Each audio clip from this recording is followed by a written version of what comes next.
Are you ready to become the dad you were meant to be? Good, because this is the Epic Dad Legacy Podcast, where imperfect actions are better than perfect ideas, promises kept are more important than promises made, and nothing happens unless you make it happen. My name is Drew, father of three, the founder of the Epic Dad Company. My mission is to help dads up their game and become the husbands, fathers, and men they are called to be. We need epic dads now more than ever. And it is your responsibility and obligation to become the best father you can be and show your kids what is possible. Listen in for weekly tips, strategies, and actions you can take to go from average dad to epic dad. Thanks for listening. Now let's start the episode. What is up, guys? Welcome back to the Epic Dad Legacy Podcast. This is your host, Drew Camp, here, the founder of the Epic Dad Company. As always, I want to say thank you for being here. Our mission with this show is to ultimately change the culture and to help you level up as a dad and become the husband, father, and man you are called to be. Because ultimately, at the end of the day, how we are going to see progress is through our own individual growth and individual action, which is then going to cascade across our community, across our families, that is ultimately going to change the tide in culture. So that is our mission. I want to say thank you for being here. Now, before we hop into today's episode, we have got an exciting announcement from the Epic Dad Company. Our official online community, our brotherhood, the Epic Dad Crew, is officially live, and we are changing the lives of men and fathers already. The Crew, as we call it for short, is our online platform where men are pushing each other, challenging each other, holding each other accountable, and supporting each other on the same mission, which is to level up and become the husbands, fathers, and men that we are called to be. Now, the Crew is filled with all kinds of resources like fitness programming, nutrition resources, weekly Zoom calls, accountability rooms, and it is also where we host what we call our Epic Dad Build Your Foundation course, where you will learn our 6-pillar framework around your identity and values, your vision, your mission, your wins, your discipline, and your accountability. Is what we call our Epic Dad framework. And going through this course and applying these principles and exercises will absolutely change your life for the better and level you up to become a better dad. It's going to build the foundation for discipline required for success. And the Crew is open currently for enrollment and is by application only. So if you are ready to join, if you're ready to surround yourself with a brotherhood of men that are all on the same journey, then just hit the link in the description below and we will see if it is a good fit. All right, guys, today I have got on Ray Cash Care. Ray is a Navy SEAL veteran and a keynote speaker. During his combat zone tours in Iraq and Afghanistan, he provided both high and low profile security protection for various United States government agencies, including the CIA. Upon retirement from the military, Ray focused his passion, SEAL team experience, and SEAL training to self-improvement and to team building, becoming the co-founder of the Modern Day Night Project and the Squire Program. And he's got a whole host of a lot of things going on that you'll hear in the intro with Ray. Now, Ray is a sought-after keynote speaker who delivers high-energy, high-impact talks to organizations across the United States on leadership, organizational transformation, building high-functioning teams, and fitness. And today, Ray and I talk about what it means to be a savage and a servant, the difference between raising girls and boys, how good communication is the foundation for the relationship with your kids, the importance of being physically fit as a father, the role of a father in his son's life, and a whole host of other topics that you are going to want to take some notes on. Now, Ray brings the fire in this episode. So if you are ready, go ahead and break out a notepad and a pen and get ready to jump into this episode with Ray Cash Care. All right, Mr. Ray Cash Care, what is up, man? Welcome to the podcast. Thanks for having me, Drew. Absolutely, brother. Well, I am a huge fan of your work, what is going on with the Squire Program. So you are no stranger to me, but for some of the guys listening, would you give us just kind of a backstory, not really a backstory, what you're up to now? And then I'd love to unpack that and kind of talk about your childhood coming up, your military experience, and what's led to where you're at now. Well, now I'm just living life to the fullest. I'm the Chief Communications Officer of Watchtower Firearms, which was recently F1 Firearms. I'm still one of the co-founders of the Squire Program, We work with young men and their fathers or male role models between the ages of 11 and 16. I'm a motivational / elevational speaker, which Mr. Grover tells me I'm going to be out there with Andy Elliott and those guys tomorrow. Oh, no shit. Okay. Yeah. And then I partnered up with Matt Schneider. We do a couples course because, I work with fathers and their sons, but now I want to start working with men and their wives. And we do another course called the Q course, which is the quit course, which is where we say no and quit things that don't serve us any more purpose. And that's a corporate training course that we do 1 and 2 day events. So I'm stacked, man, but yeah, just a little bit going on. We're crushing it. Yeah. Yeah. I had on Matt Snyder not too long ago on the podcast, man. Yeah, he was letting us know about Ubuntu. Yeah. Yes. I am. We are. Great African proverb. I'm part of that right now. I'm an investor in that. Love it. I went out to it. I actually was supposed to speak at his big event in Idaho, and I ended up getting salmonella. That's it. Really? So I had to cancel that. And then the next day I had to cancel the Squire, which is the first Squire I've ever had to miss. Yeah. Well, dude, man. Yeah, you got a little bit going on. I'd love to hear kind of, well, first off, when I had Matt on, the big takeaway for me was really the power of personal development. I think that's honestly like what we titled the episode, I think, was something along those lines. And just kind of his path started on, saying, okay, if there are skills that I want to acquire, I need to get around people that have those skills, right? And they're farther on the path than me and shorten that learning curve. So I'm not, doing things myself, because there's a tax you pay, right? Every time you can either pay the stupid tax or, you can pay the tax, right? And shorten that learning curve. So I really want to dive into that, but I want to go back to before you were doing this stuff, you've got a military background, right? Yes. So I served in the Navy for about 12 years. For a little over 8 of that, I was a Navy SEAL. So stationed on the East Coast teams. Very tough, rigorous course to go through, basic underwater demolition, SEAL training, buds. So yeah, I mean, saw a little bit more than some, but not as much as others as far as overseas, combat and things like that. And then after doing that for about 11 years, I switched over to the agency and worked with the agency for 14 years. And of that, I spent over 7 years deployed overseas. So, in stints, 60, 90, 120 days stints, which just took its toll on me, my wife, my family. And then we finally had enough. And then I took off the warrior hat and put on the entrepreneur hat, which is a scary damn hat. At least overseas, you know who your enemy is. In business and entrepreneurship, everybody acts like they're your friend, but I still say this to this day, everybody's just waiting. They're waiting for you to mess up, to fail. And, the very few will help pick you up. Matt's one of the very few that'll help pick me up. A lot of other people do the I told you so. So yeah, there's definitely a steep learning curve in being an entrepreneur and opening up your own business or businesses or teaming up with other people. But, I'm a fast learner. What was that transition like for you from the military side to entrepreneurship? Because, a lot of the struggles, and like myself included, is, you wrap so much of your identity around being in the military, right? Yeah. And then when that journey ends and you're still identifying as that, I've got personal friends that are still like we got out in 2014, and it's like, they'll call me up and just talk about the good old times. And like, I love that, but like, dude, you got to find the next thing, man. I agree. A lot of people ask me, was the Navy SEAL the coolest thing you've ever done in your life? It was at the time, but I've grown from that. I call it the Al Bundy syndrome. I don't live in the past. Now, I do go around saying Ray Kashkar, former Navy SEAL. That's a joke. So I actually used to work for Bob Pittman, the founder of MTV, and he came up with that name. And I thought it was so corny that I do it. Now Rob O'Neill's like, Rob O'Neill, SEAL team, former SEAL Team 6 operator. I don't go around saying that. I just go around saying it to annoy the people that I know annoy.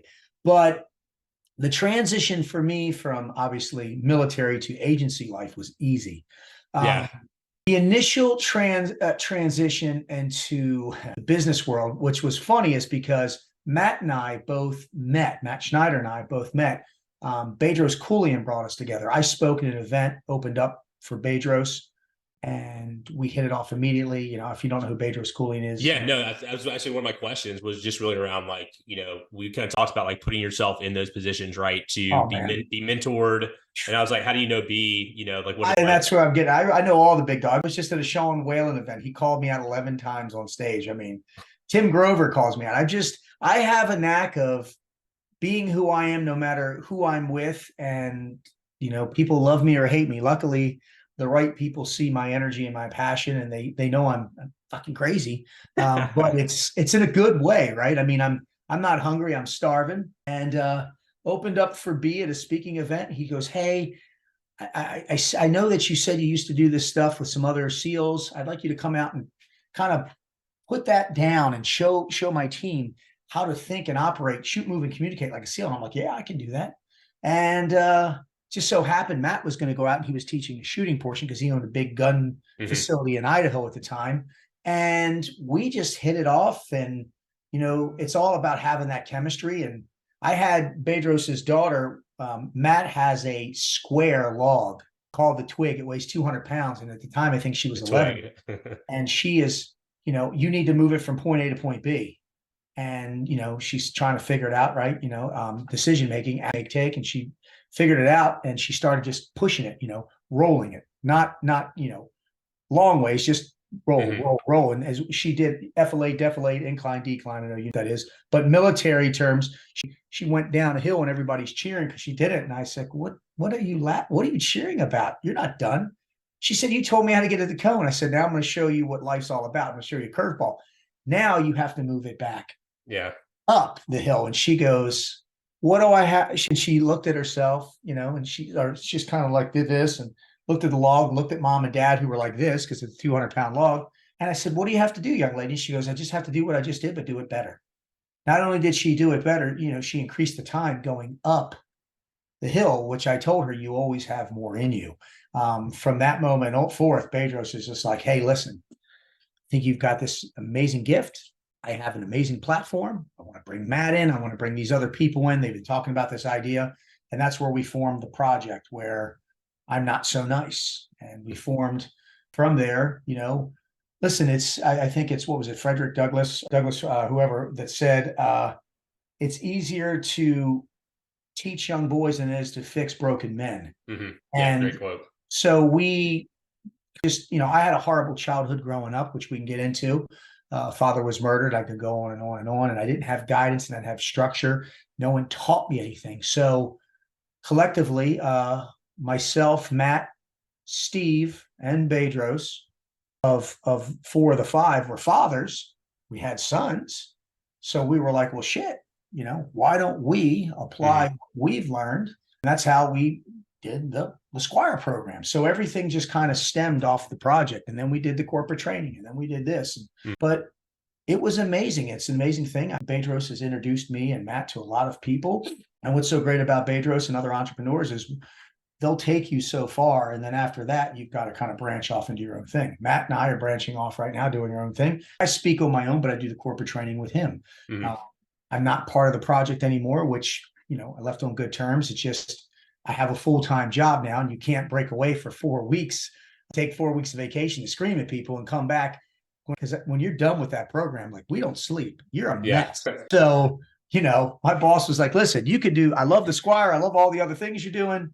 My new boss, but he's like, I can't do that. And it made sense. And I told Bedros and Bedros is like, I agree. And here I am on an amazing podcast with amazing hosts and enjoying life. And I'm not looking back. No regrets, man. Yeah. I mean, it just speaks to that transition, right? I mean, there's different phases in life and you wrap your identity. If you wrap your identity around what you're doing, I think it's going to spell trouble, right? I think you've got to wrap your identity around how you're showing up, right? Regardless of what you're doing. Because if not, you get stuck in the past. And to answer the question in layman's terms, I was scared shitless to transfer from the agency to business. Like I told Bedros no, I was like, I don't think I can do it. He's like, what do you mean? I was happier with going overseas, kicking indoors, right? Black side, white side, doing assaults, doing things than I was business because I was so comfortable with just going overseas. I was, I had a great team. I knew we were always outgunned and overmanned, and we always won. And I got arrogant, I got cocky, I got complacent. And Bedros is like, he kind of told me, he's like, man, you're like the sheep. What is it? The sheep line. I'm like, what the hell is sheep line? He's like, and he told me a story of a line that when the pride came down to hunt, when he was a cub, he was lost, and the father couldn't find him, and the king couldn't find his son, so they assumed he was dead. And for years, the sheep raised him. Years later, the pride comes back down. Now the young cub is a fully grown lion, but he's got the mentality of a sheep. So the father pulls him aside and says, son, you are my son, and this and that. Long story short, he takes him to the water and he goes, look, you're my son. He goes, I may look like you, but you're not my father. And then he bites him in the ass because he says, roar for me. And the lion goes, bah. The father bites him in the ass. The young prince yells and he like comes alive, and he turns around and he goes, you may be my father, but you didn't raise me. I'm now going to be the king of the jungle. So don't with my family. And Bedros said, I see the lion in you, but I also see the sheep in you. And he goes, we need to get rid of that sheep. And he was right. And when it was a heated conversation. Yeah. Well, I can imagine. When a man's pretty much telling you you're a sheep to your face, Yeah. It doesn't go well with people like me, probably not with you either. But his intentions were pure, and he meant well. And he was absolutely right. I was scared of the unknown. I was a hypocrite. I took full ownership of it once I started seeing things.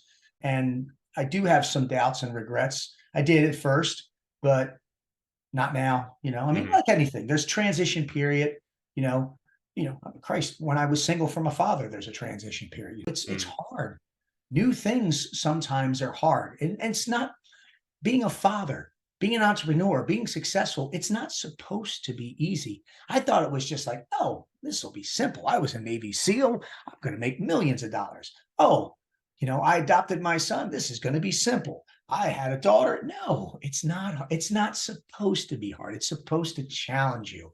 And I thank God every day that I have been challenged. I think I'm a better man for it. It's so funny to hear that, right? Of like, I was a Navy SEAL. You've gone through these amazingly challenging things, right? Like buds, combat, everything you guys have done, and then to still have doubts about yourself, right? About even, of what you can do in the future. And I think we get into these patterns, I think, especially when we become dads, we become husbands, kind of getting into the monotonous routine, right? And having that fear of taking the next step and being courageous and stepping on our own, whether that's in entrepreneurship or whether that's at your job, asking for a promotion or whatever. And it's really just coming down to like being passive and like not having the confidence in yourself, even though you can probably look back at times and say, holy shit, like, look at what I've done. So I think it's just one of the traps we fall into. And it's constantly changing and evolving, right? I mean, I'm not the same father I was when my daughter was a baby. Now she's 15. I'm starting to teach her how to drive. Holy shit. And I'm going to say this for all the dads out there. It's different if you have a boy and a girl. Mm-hmm. I don't care. It's so much different. Teaching my son to drive, because I adopted my son from my wife's first marriage. And it was a fun experience. We had excitement in this. With my daughter, I'm just like, oh my God, he'd fall down. He needs some stitches. I'm like, oh, suck it up. My daughter fall down. I'm like, she just fall on her hiney. And I'm like, and I'm like, it's crazy. Yeah. But I feel that a lot of dads are like that, and then I've heard the analogy when you have like 6 kids, they're tumbling down the hill. Whatever. Yeah. I've seen that. I can echo you on the girl boy, the difference there. So I've got 2 girls. My 2 are 7 and 5, so they're still still fairly young. And then great age though. Oh, it's so much fun, man. And my boy is 18 months, and it's a totally different dynamic. And I never thought I was gonna have a boy. So I was in the Army, I was in the infantry, and like the curse of infantrymen used to have girls, like you're never gonna have a boy. And so I was just like, all right, we're never gonna have a boy. But with girls though, man, it's so much freaking fun. And it's such a difficult balance, I think. And I'm curious of how you're approaching this, is because on the one hand, you want to love them, you want to support them, you want to make sure that they know that you're going to be there to protect them. Yeah. And your dad, right? You want to be that comforting source. But at the same time, and you're further down the path, right? Your girl being 15, it's like at some point they're going to leave the nest. And it's also my job to prepare them for that, right? And to make sure that I'm teaching them the right values, the right lessons. I'm pushing them, having them make hard decisions and things like that, so that when they do leave, not that you're not going to be there, you'll always be there. But like I want them to go out and feel like they're confident to be on their own. So I'm curious to know what the balance is for you there. It's a tough balance. And I try to be the protector and the teacher. I'm very protective of my daughter. A lot of it stems from my childhood, my wife's childhood. But I think the best thing that we can do as fathers, especially if we hopefully that's not a broken home situation, it's not here, is I do know that children are sponges and they watch everything. So I've opened the car door for my wife since the first day I took her out on a date. I opened the car door for my daughter from the minute we wheeled her out of the hospital in mama's arms in the chair. And I just teach her the traditions that I was taught of how a man should treat a woman. So I have lanes and my wife does. My wife teaches her to be independent. I wrestle with my daughter. I try to establish the relationship where she can come to me for most anything. There's certain things that she talks to mama about. But I just try to keep an open dialogue. I try not to. I see some parents that try to just shelter their children so much and not let them experience anything or do anything. We actually had our daughter in private school up till ninth grade, and we sat down and we talked because we tried homeschooling. Homeschooling didn't work for her. She's kind of a very eccentric young lady like me, very outgoing, and it wasn't working well. But we also didn't want to, me and the wife, sit down and keep her. It wasn't the money. It was we were sheltering her. She wasn't seeing what real life was about. She didn't even understand it. So now she goes to public school and it's crazy, but she still fits in well. She's a cheerleader and she does this. But at first I was hard. I really didn't want to do it. I was like, listen, we make the money. I make very good money, the prestige, to this and that. But if you raise them right, I think the balance finds itself, meaning, she sat down and had a conversation with me and my wife and just said, and presented her case. That's what I did. Present your case. Like, why should mommy and daddy let you go to public school? Mm-hmm. And she did. She gave us, I have a whiteboard here. She wrote it out so we could see it. She put some thought and effort into it. And I think it all stems from the upbringing. If you have a good upbringing, I don't believe that there's a perfect balance, your household and mine. Like, I live by four things: family, fitness, finances, and my faith. My faith can be spiritual. It can be in me. But if my wife has a hernia and she needs to get some surgery. So the week of February, when she needs that, the balance is going to be on her. So my daughter right now, so it changes. As far as hunter and protector, my daughter, I hope, loves me and respects me, but she also knows that if daddy gets mad, there's probably a reason, because there's a boy in the mix now. So, and I've had my talk with him. You will have your talk with them when the time comes. And I wasn't rude, but I was upset because he was supposed to, this was like last year, he was supposed to take her to a homecoming. And when I asked if you're taking him to a homecoming, he's a nervous kid. Said, yeah. So I'm like, instead of yes, I don't need the yes, sir, but yeah, he's super quiet kid, comes from good stock. I know his family. But I want to tell this story because, dads, I want you to listen to me. We were at a Mexican restaurant, the Cantina here in Virginia Beach. And I had my wife and daughter go to the bathroom. And it's just me and him. And the lady came to clear the place. I said, I need a second. I need to talk to this young man. And I said, son, I need you to understand something with me. I said, you know who I am. You know what I've done, because he did. He's nervous. I said, I don't want you to be nervous. The problem I have right now is you're not showing me enough enthusiasm about my little girl. And that really bothers me, because I know my little girl was asked by a couple of people and she really likes you. And I said that you do not want to get off on the wrong foot with me like this.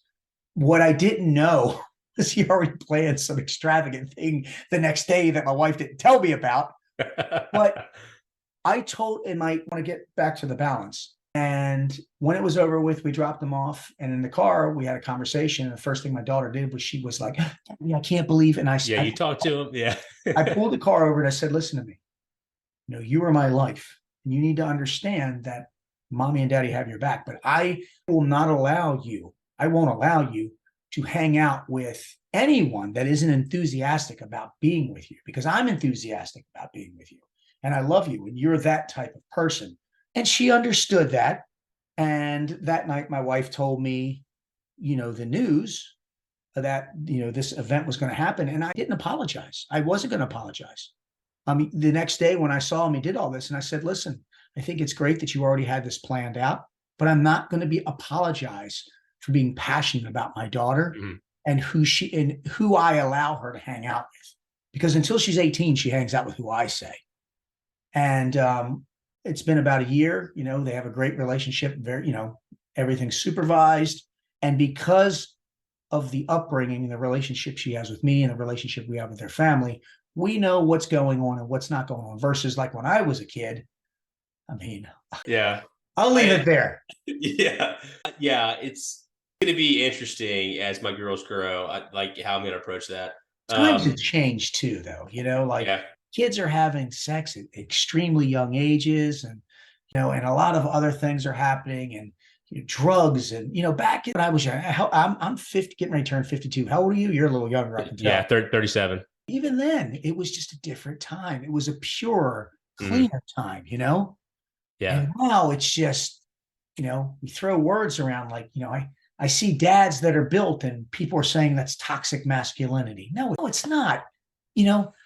Being in shape is, I feel, is a duty that a father and a man must be in.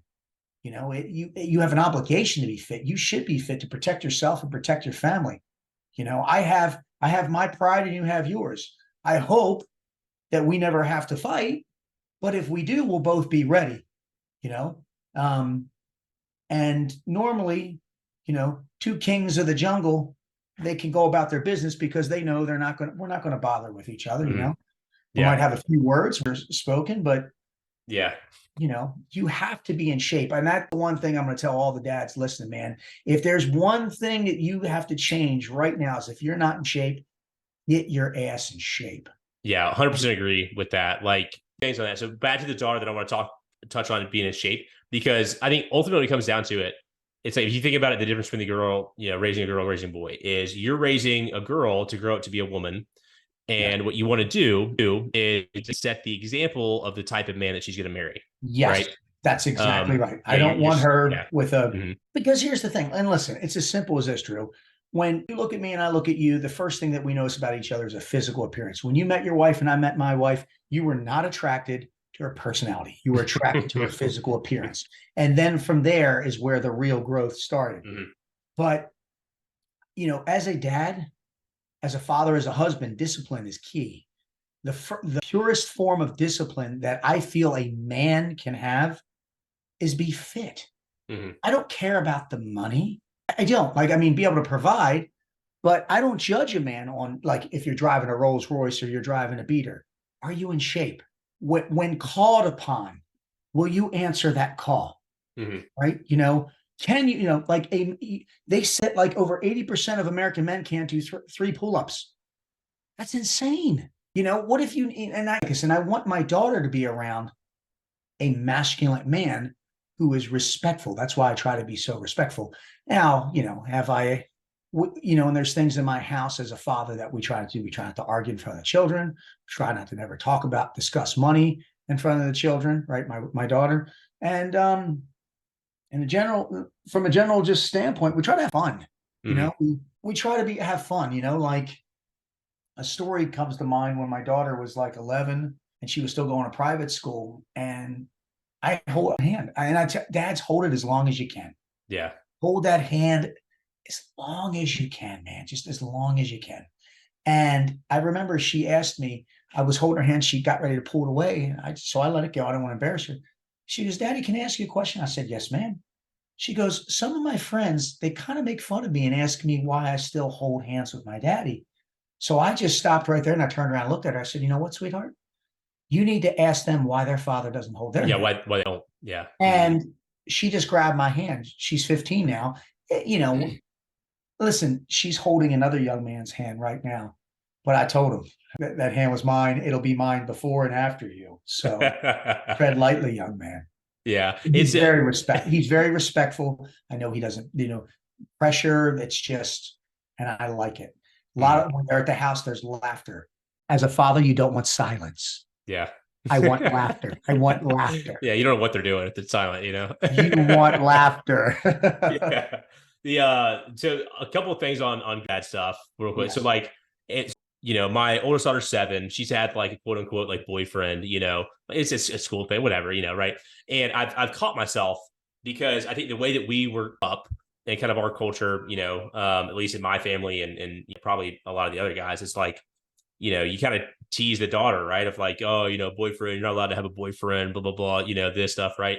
And I was saying the same type of stuff, but then I started thinking about it. I'm like, what am I actually doing here? Like, what am I reinforcing for her, right? And really what I'm doing there is I'm reinforcing that, like, I want her to sneak around, and find a boy because daddy's not going to be okay with it. And then so it changed my behavior from like, no, you're too young, you can't talk to boys or whatever, to like, okay, well, tell me about this young man, and your point, like just ensuring that it is a quality young man. And if it is, then I'll encourage that. And I think it all stems from sorry, I'm going to cut you off, from a great line of communication, right? Transmit, receive. A lot of kids, the problem is just don't have, they don't have an outlet to speak to. Parents are too busy. They don't want to hear it. They're scared. I mean, listen, does it make me, and if I get in trouble with this, does it make me a bad father that if we have people over and my daughter's looking to margarita, I'm like, you want to take a sip? Try it. Because what happens is, as parents, and I'm not saying it's to do this, but parents you can't drink, you can't do this, you can't do this. Next thing you know, they go to college. Oh yeah, they just rip it wild. They had like alcohol poisoning. Versus my daughter, when we're at the house, I'll be like, I'll make a margarita. I'm like, you want a sip? She's like, really? Sure, baby, go ahead, have a sip. It's not like I'm giving my daughter drinks, but she knows what it tastes like. If I do a toast or something, she's like, can I try that, daddy? Okay. I'm versus just, I know people go, when I was a kid, man, your parents would give you drinks all the time. And I'm not even a big drinker. I really don't drink, I made a joke with my daughter. Now she's 15. And I told her, I said, listen, pot's the big thing going around now. Listen, you ever want to roll one up, let dad know, do it together, and I'll show you how dumb you are. Yeah. What's it? I forget. Now, my wife killed me when I said that, but my daughter just laughed. And this is what I'm getting at, the communication where I said that. And she was like, daddy, but I'm like, no, I would rather her know than not know. Case in point, like when she was younger, curse words. Well, that was the big thing. Someone caught her something. She didn't know what it was. I said, okay, you and I, we're going to go over every curse word so you know what it means. Yep. Some people say you're a horrible father. Am I? Or am I teaching her that if someone says something to her, or she'd say, you hear it all the time in the news, kids say something, they don't even know what that word means. So educate them. I'm not, and she doesn't go around saying that. Yeah. And I think knows what those words are. I just prep her, train her. I did the same thing with my son. Like me and my son were doing jiu-jitsu. My wife used to break us up. You think we're actually fighting. We'd slap and fight. We're like the Big Show. We'd hit each other. We'd come out blood red. We'd take off our shirts. But that was how we bonded. My son got in a fight with 2 kids when he was 16. He comes in, he's all amped up. I'm like, what are you amped up about?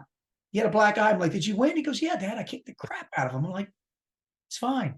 And then, I started hearing stuff. So and it was our neighbors. I knocked on the door. I'm like, hey, listen, it wasn't even a fair fight. You picked on the wrong kid. Yeah. You picked on the wrong kid, because he was all we're going to do. Like, listen, you can bring him out right now. We can all fight if you want, or we could just shake hands and go about their business, and that's all it was. I'm not a tough guy, but I'm like, I'm not going to have my son being bullied by 2 kids. I told him I did. He came in, he goes, these 2 kids are picking him. I'm like, go out and kick the shit out of him. Next thing I know, Trisha's like, oh my God, he's out in the street kicking. I'm like, good. Like, I am not going to teach my family to be victims. I'm not. Yeah. I love that. I know this might be a little, a little extreme for some. We need more extreme, man.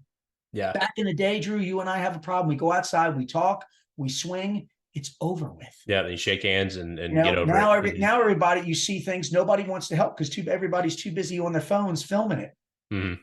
If I'm fighting you, I promise you my phone's not going to be out. You don't look like a small guy. I got to keep both hands up. Let's go to work, man. But we need more of that. We just need more of the traditions instilled. Yeah. And it all starts with dads. Just, get your kids in shape. I've got videos of me and my daughter working out. People are like, someone said that's child abuse. I'm like, no, that's not child abuse. I was abused as a child. That's not child abuse. That is teaching your children that physical fitness is a good thing. Yeah. And the persons that usually say that are 30 pounds overweight, bitching about they don't look the way that they want to look, and they're not in the relationship with the way they want, and this has even happened in the Squire program. Like father, we have time where we talk to the dads and we talk to the sons. And I talked to the dad and he's like, I'm really upset that my son's 25 pounds overweight. And I looked at him, I said, what the hell are you? You're 40 pounds. Yeah. Look at yourself. Yeah. And then when I talked to the son's like, I'm the oldest. He was like 16 of six boys. He's like, my dad's 40 pounds overweight. I'm scared he's going to get out of shape. So I said, here, I got the solution. Both of your asses are going to start working out together. Dad lost like 20 pounds. The son's like ripped it. He took it off quick. Now they got all the kids doing it. And it's like, it's great. People are like, Ray, you're just pushing fitness. I'm pushing an activity where you get a positive result out of it versus, watching TV is not a positive result. Insulting children, sitting on the phone, it's not a positive result. Doing something collectively, sweating, the power of doing creates just these amazing relationships and bonds. And that's why I'm going to continue. That's why I do the Squire program. That's why, I do things with my daughter. I mean, we'll go do jiu-jitsu together. Everybody's like, she's a girl. I'm like, oh, I plan to have my girls in here pretty soon. Yeah. She gets attacked. She's going to be on her back. She's got to know how to defend herself. I mean, or you have people that sit around and they don't do anything. And then when something happens, they go, why me? I go, why not you? Yeah.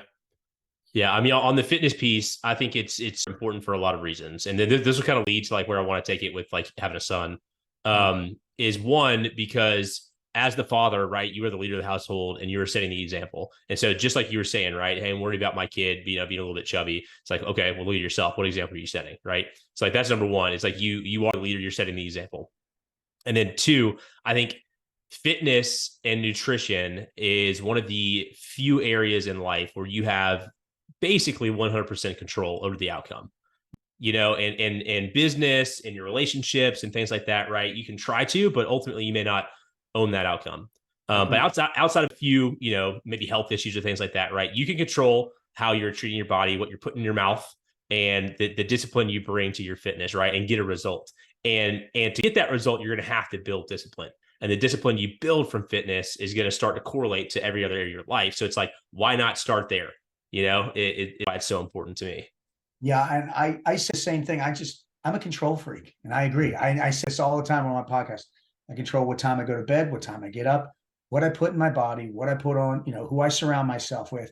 But then once you get in that car, once you get on that plane, once you control that. I want to control as much as I can.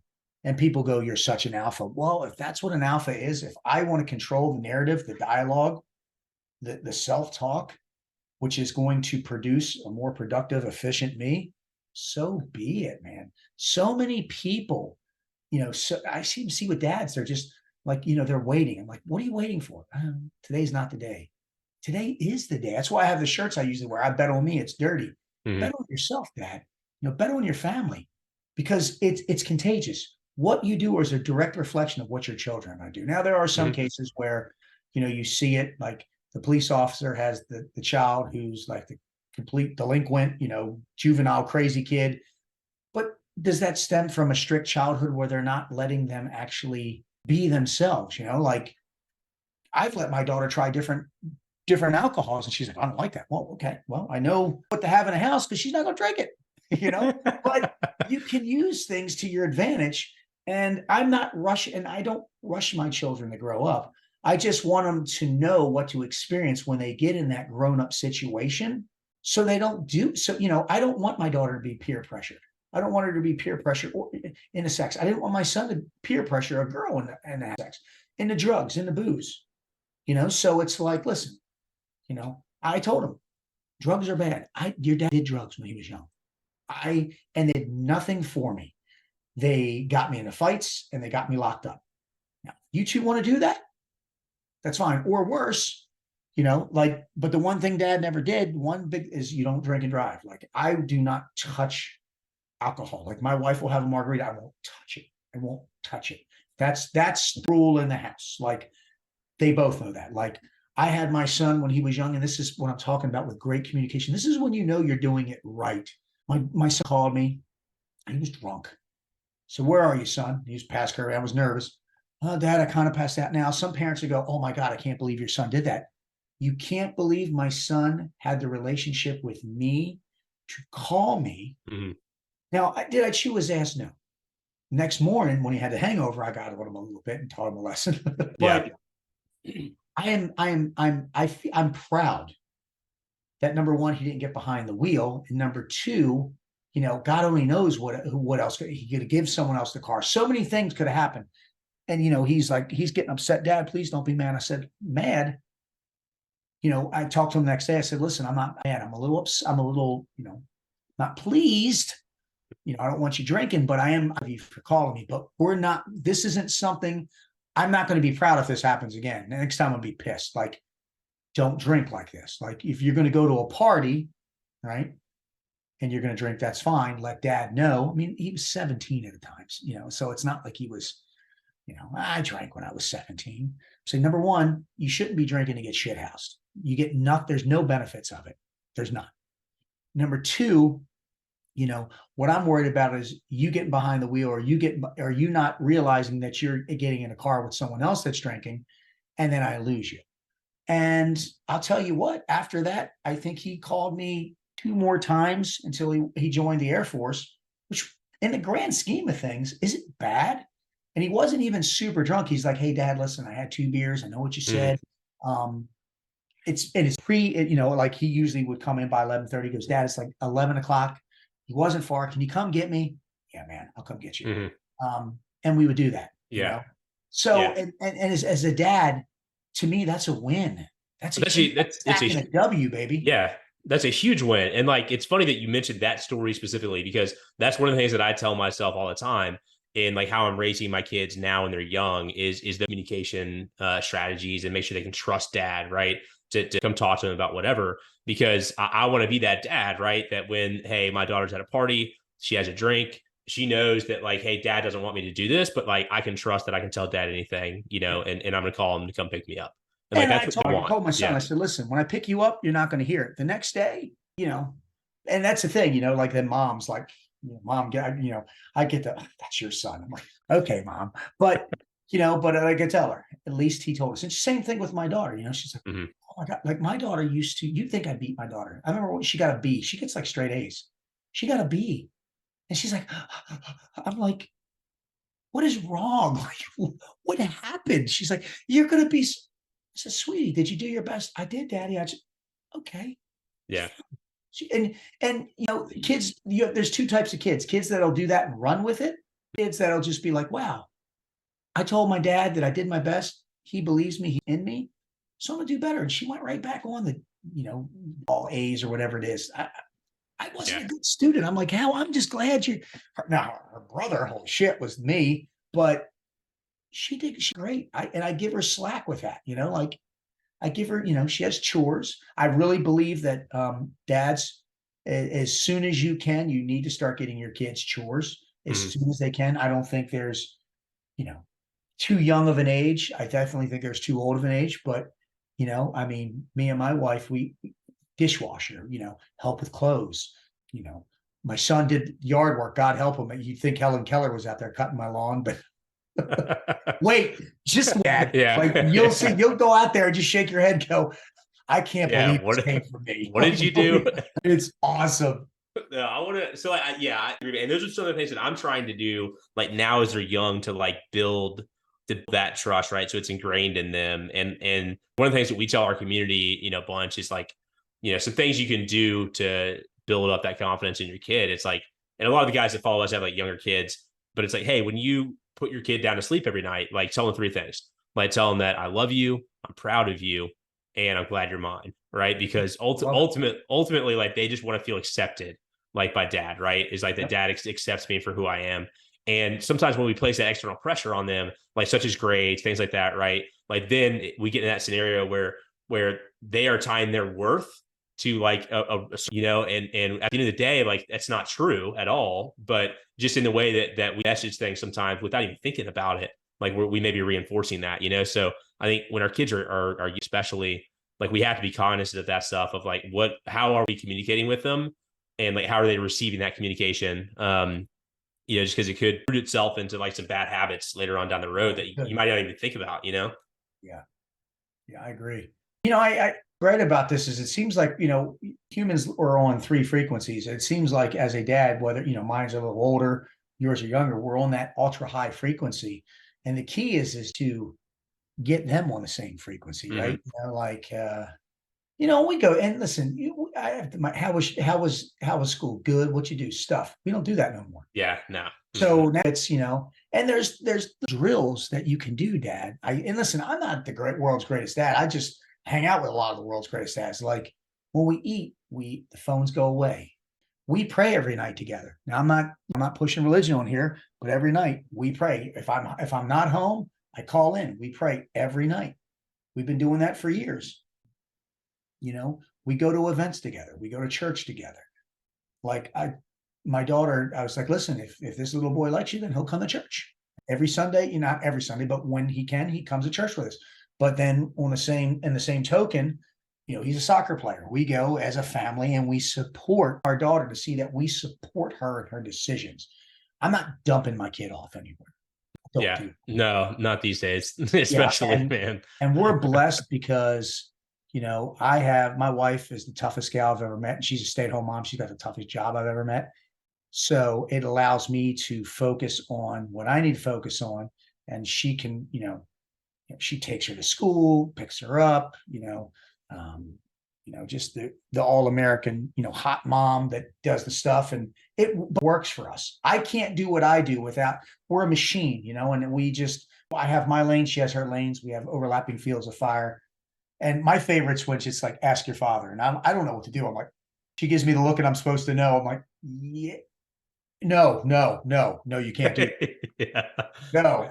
Yeah. It's so funny, man. They start to play you against each other. And like, my 7-year-old for sure does this now. My 5-year-old starting to do it because she copies everything the 7-year-old does.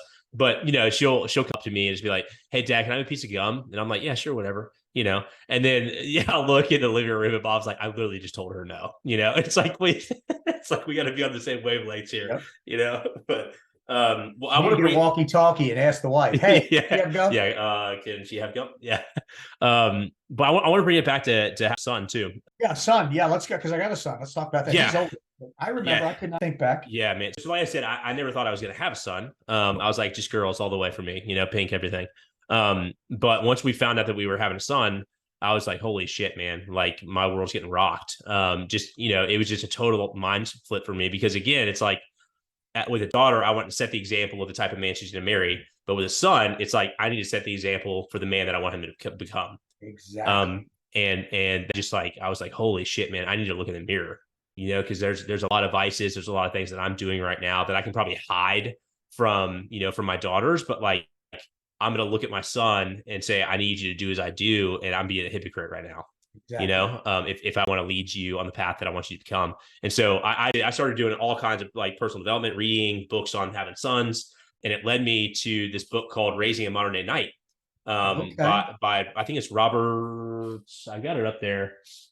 I don't know. I'll link it up in the description. But but it is a fantastic book, man. It's about raising kids or raising sons specifically. And it just totally shifted my mind because, I think I this point where I was going to have a son and, was asking my question, like, okay, I need to teach him what it means to be a man, right? Like I need to teach him to be a man. But then in my mind, I'm like, well, what does that even mean? Right. Because like, I never had those chats, with my pops. He fantastic, dad, like did the best he absolutely could. He's my hero, but like, we never had those conversations. Right. Yep. And so I want to do things a little bit differently, a little bit more intentionally and think about how do I raise him to be a man and what does a man actually mean? And so the book kind of breaks it down that a man does 3 things. A man accepts responsibility, he rejects passivity, and he leads courageously. And I was like, shit, that's the framework right there. I was like, do I need to become so that I can then lead by example and show him and raise him to become that type of man. So I'm curious, to know from your perspective of like, what is the role of a dad, for a son? Well, the role that he needs to teach him. Well, I think, yeah, I mean, teaching is part of that role, right? I think, in some ways he needs to, but then he also needs to teach that as well. So just, when you view your son, is like, what ultimately, what is your job, in raising him? Well, I always want to teach my son to be the savage servant, right? So that's something that we do, right? Gains respect for men around him, gives respect to women, gains respect from men around him, gives respect to women around him, has clarity on his path and his purpose in life. And I'm a double-edged sword, right? So the savage servant, I my wife, not because I'm a savage. I protect her because I'm a servant. Because from the minute I got on my knee, and I tell him the same thing, get on a knee, you her, she chose you, right? You need to understand that there is a pecking order, right? I also try to teach my son that the hardest thing on probably planet Earth is being a mother. All men on planet Earth come out of the belly or through a woman's legs. Make no mistake about it. So you need to show the queen respect. I'm real big on things like this because, they need to be shown what to do, because especially now, everybody's looking at one of these for the answer. This is not the answer to being a father. Sitting down, communicating, talking, learning, expressing, feeling emotions. That's what needs to happen. Teaching my son that it's okay. It's okay to say, I love you. It's okay to give a hug. It's okay, and teach the importance of a handshake, right? Never sit down when you give a handshake. You always stand up. You always look a man in the eye, and you make sure he knows at that moment, if I shake your hand, Drew, there's nowhere else on planet Earth I'd rather be. It's not a dick measuring contest with the handshake. How to give a good handshake, right? Your word is your bond, right? I don't need to sign. I didn't start signing contracts till I got into the business world. I didn't need to. When I say something, that's what I'm going to do, right? You married your wife, there's a marriage certificate. That doesn't mean anything. The is the contract. That's why she chose you. You were writing, and you're still writing that contract. And that's what I'm teaching my son. Life is about that contract of your reputation. Build a strong reputation, a hall rep, if you will. Take ownership of your life and lives around you. Help them. Be a protector, right? And I teach my son, it's okay to be an alpha, and it's okay to be masculine. These are the things that I teach my son. But a masculine man is a leader. He's a man of service, and he's a savage servant. That's what a man is. You've got to be able to survive everyday problems. You've got to deal with difficult people. This is shit that I've taught my son. You got to say it and keep your promise, right? You got to, the man, the son, the spouse, the whatever you are every day of your life, and you have to choose purpose over pleasure. Now, this is what I'll tell you. Purpose over pleasure, but let me tell you what, when you get your shit really dialed in, you can have both. You can have both. You really, really can. I do is passion and purpose driven. So that's all it is. I tell dads, Dad, if you have a son, listen, I'm going to push the Squire program between the ages of 11, 16. Come to our program. We're even franchising them out. We have changed so many lives, right? Because listen, and this is what they say, the person that wants to see a man better than him is, I honestly believe it is his father. I want my son to succeed so much, but I'm as competitive as hell with anybody else on planet Earth, even myself. I want to see my son reach successes that he never had. We say the same thing with our daughters, but we hope that she meets someone successful and they're successful together. But as a man, I want him to do better, be stronger, be faster, make more money, make better decisions. I don't think he can marry a better woman than his mother, but I want him to have beautiful kids. And it all starts with the things that I said that he has to do. And that's what I teach him. And teaching isn't seasonal. As a father, I am his father till the day he dies. Not till the day I die, till the day he dies, because I'll be waiting for him up there too. He still calls me for advice. You have a great relationship when your 29-year-old son is still calling you for advice. Some good, some bad. And sometimes, and I'll tell him, you are an idiot, or I'll tell him, man, I love you, buddy, but wow. But as a man, I'm not going to, I owe it to him not to sugarcoat it to him, you know? And thank God he's calling me. But you know what? As a father, I'll actually call my son and ask him, hey, I need your perspective on this, right? Like, just so you know, when a father tells his son something, it's advice. When a son tells his father something, it's usually an opinion. Usually, unless he's a subject matter expert in something that the father's not. But if it's about life, advice, opinion. We've been there, we've done that, right? I try to teach my son not everything that I do right, but I try to tell him about everything I've done wrong. Yeah, you're just fucked up on. Don't do this. And it's like, because it doesn't matter who the woman is. Women are definitely geared different than men, but they operate on different frequencies, both high, ultra high frequencies, but there's a different channel in there. So, you know, he's in a relationship right now. And sometimes they do good, sometimes. And I said, listen, you know, don't lose your cool.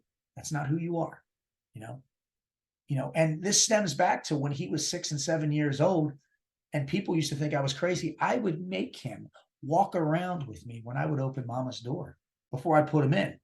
And then it got to the point where it's like, Daddy, can I do it? Of course you can, son. He'd open the car door. Then I taught him how to check around the car. He still does that. He'll open the car door for his girl, and then he does a 360 of that car. Check that car. Look at those tires, blah, blah, blah, right? Teaching your son how to change his oil, how to fix a flat. Man, that is what it's about. Opening up that first beer with your son, man. Let me tell you what. Yeah, I can imagine. It's awesome. You out of amount of money or amount of pride you can put on it. It's awesome. And you see it in his face. You're smiling, he's smiling. It's just like, this is what it's about. Dude, I love that, man. Well, where can people go find more about you, right? What's the best spot? Great question. Two main spots. RayCashCare.com is my website, or IG at RayCashCare. You know, I'm part of the Ubuntu, so ignitionmastermind.com. Because I'm really expanding, you know. So like I said, Matt and I are doing some amazing things. But if you hit me up on DM and you want anything, or you hit me up when I get messages from my I read and I respond to every professional DM or, you know, message out there. There are some that aren't. That's a good rule. I'll respond to everyone that's respectful. Yeah. Well, Ray, man, I really appreciate you coming on, man. You know, and thank you for dropping value into our audience. I think they're gonna get a ton out of it. Yeah, man. And you're, you know, it's funny to have the conversation, the difference between girls and boys and kind of how we're raising them. But oh my goodness. Yeah, but we are on the same level on that, man. You're just a little bit further down the path than I am. So I'm looking forward to learning more about you, learning about some of the lessons you learned that hopefully I can take and my kid as well. And like I said, man, my son's 18 months, but you know, on his 11th birthday, hey, we'll be out there to the Squire Program for sure. Well, so and I'll be there. More gray hair than you see now waiting for you, okay? All right, Ray. Well, I appreciate it, man. And guys, hey, if you got any value from this episode, please drop down below. Take you 30 seconds just to leave a rating and review. And I want you to share this episode with one other dad, because you never know the impact it's going to have, right? If you know, a dad might be going something right now, he's kind of got all the weight on his shoulders. He's not wanting to share, but you know, by just the simple act of you sharing this episode, it might be exactly what he needs to hear. The message may resonate and he can start to take action on becoming the type of man that he needs to be. So, Ray, thank you again for coming on, man. Thank you, sir. All right, guys, we will see you on the next episode.